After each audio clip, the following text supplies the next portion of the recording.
이 대법원에 대한 현장 검증 동의서를 이렇게 기습적으로 날치기 통과시킨 것에 대해서 심심한 유감을 표시합니다. 지금 민주당 의원님들이 하시는 것은 한마디로 대선 개입 의혹 운운하면서 결국은 대한민국의 헌정 질서를 완전히 파탄내고 있습니다. 그런데 민주당 의원님들 한번 이 팩트 확인해 보십시다. 이게 조희대 대법원장이 이 김용민 의원께서 이렇게 말했어요. 이재명 후보의 자격을 박탈하려고 시도했다 하는데요. PPT 한번 띄워줘 보세요. 자, 여러분, 우리 다 법률가들입니다. 이거 순거짓말이에요. 순거짓말. 자, 5월 1일 날 파기환송했어요. 5월 1일 날 파기환송해서 2심 고등법원에서 5월 15일 공판 예정기일로 잡았습니다. 자, 2심에서 아무리 빨리 해도 자, 여러분들 생각하는 것처럼 판결 선고를 5월 16일에 한다고 칩시다. 판결 선고일부터 7일 안에 상고하게 돼 있습니다. 상고를 하고 그다음에 상고되면 소송 기록이 접수돼서 소송 기록 접수 통지서를 보내고 그리고 그로부터 20일 안에 상고 이유서를 내게 돼 있어요.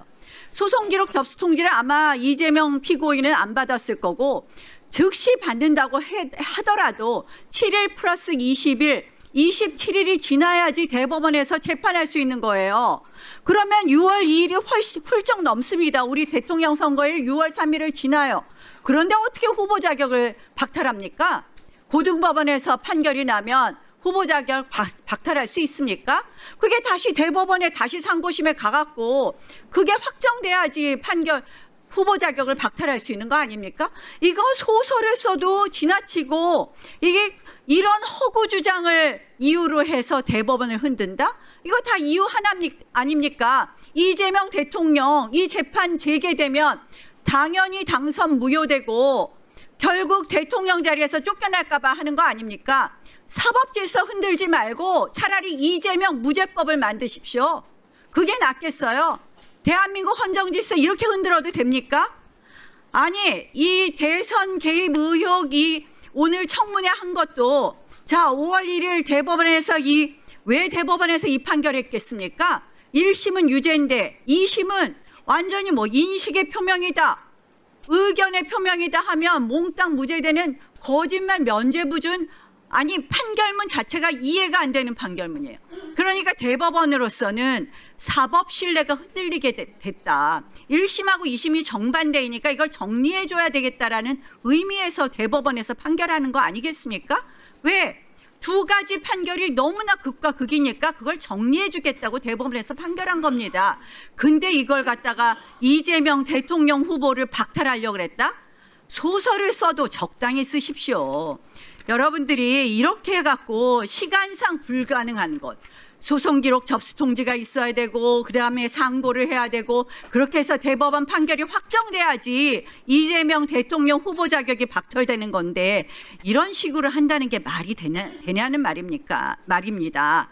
저는 오늘 이런 이유로 대법원 현장 검증한다면서 녹취록에 나온 이 허위 사실 서영교 의원이 5월 1일 대법원 판결이 나니까요. 5월 2일에는 뭐라고 했느냐 이렇게 말했어요. 5월 2일에는 윤석열 대통령이 조희대 대법원장 임명할 그 전후에 임명받는 과정에서 이재명 사건 올라오면 잘 봐주겠다고 이때는 이걸 주장하다가 5월 10일에 열린공감TV에서 4인 회동하니까 이 5월 14일에는 4인 회동으로 바꿉니다. 이 4인 회동의 시기는 또 12월 8일 그 임명 전후가 아니라 이거는 시기가 또 그 이후예요. 이렇게 시기도 왔다 갔다 하는 거를 이렇게 제기하시는데 자, 이거를 법원에서 현장 검증하려고 그러고 이거 이거 사실관계 밝히려면 열린공감TV 정천수는 왜 증인에서 뺍니까? 오늘 이 증인 명단 보니까 정선수는 뺐더라고요. 이건 뭐냐?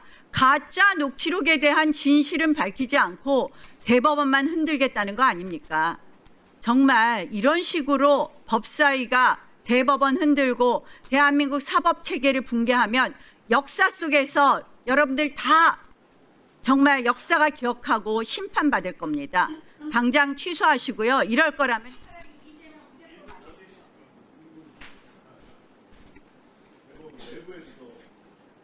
네, 또 토론하실 위원님 계십니까?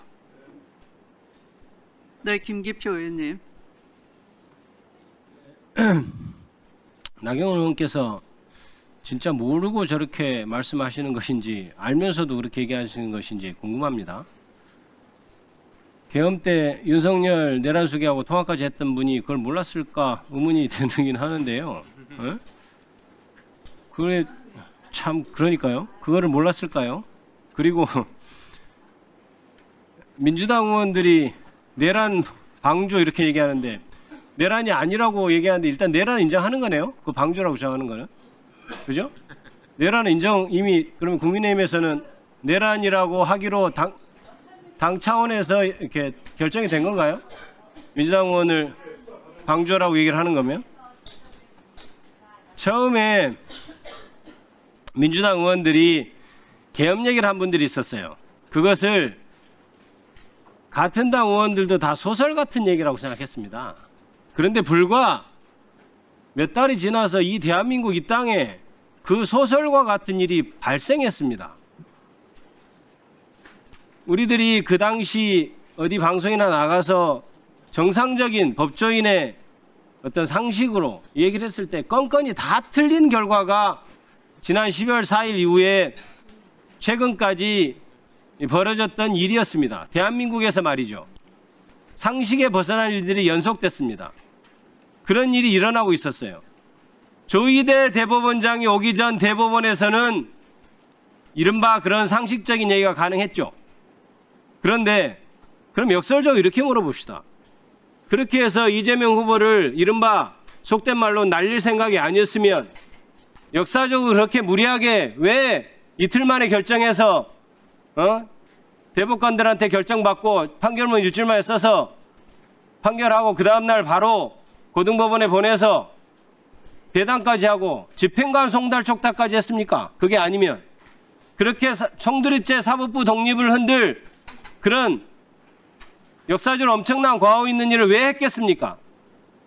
그래서 나경원 의원께서 얘기한 대로 우리 법조인 출신들은 야 상고이유서 있고 이런데 이게 가능하겠냐 이런 얘기를 했었는데 그때 당시에 그렇게 대법원과 고등법원이 짜고 제가 아까 말씀드렸듯이 아마 대법원에 저는 지시가 내려갔을 것으로 추측을 합니다만은 그렇게 해서 고등법원이 바로 그 다음날 재판 일정 통지하고 집행관 보고 가서 일정 통지해라 할 때는 일단 고등법원에서 빨리빨리 선고하고 바로 상고이유서 제출 기간도 두지 않을 것이다.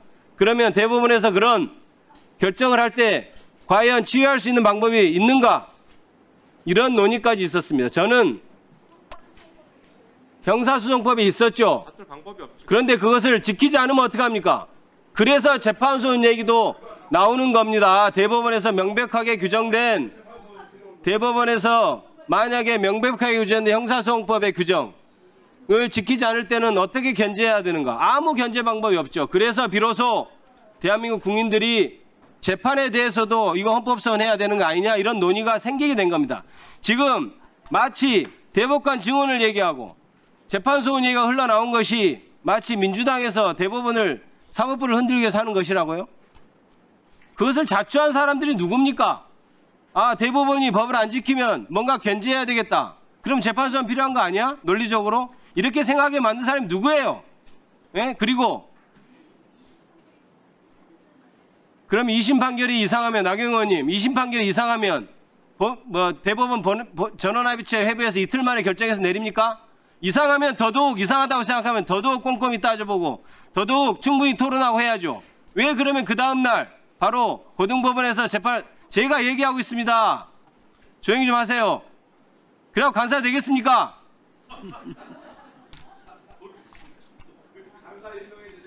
간사 임명 절대 안 됩니다.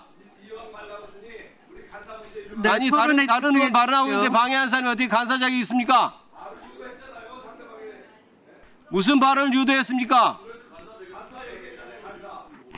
어찌됐든 그 방해하지 마시고 자 보십시오. 그런 말도 안 되는 이제 와서 법을 제대로 지켜서 아무 문제 없었을 것이라고 얘기하는 것은 그것은 말이 안 되는 얘기입니다. 그때 그 무도한 이틀 만에 전원합의체 파기환송하고 날짜 바로 잡고 했던 거 대법원 내에서 밖에서 무슨 일이 있었는지는 역사적으로 곧 규명될 겁니다. 수사하면. 마치겠습니다. 네, 수고하셨습니다. 또 토론하실 위원님 안 계십니까?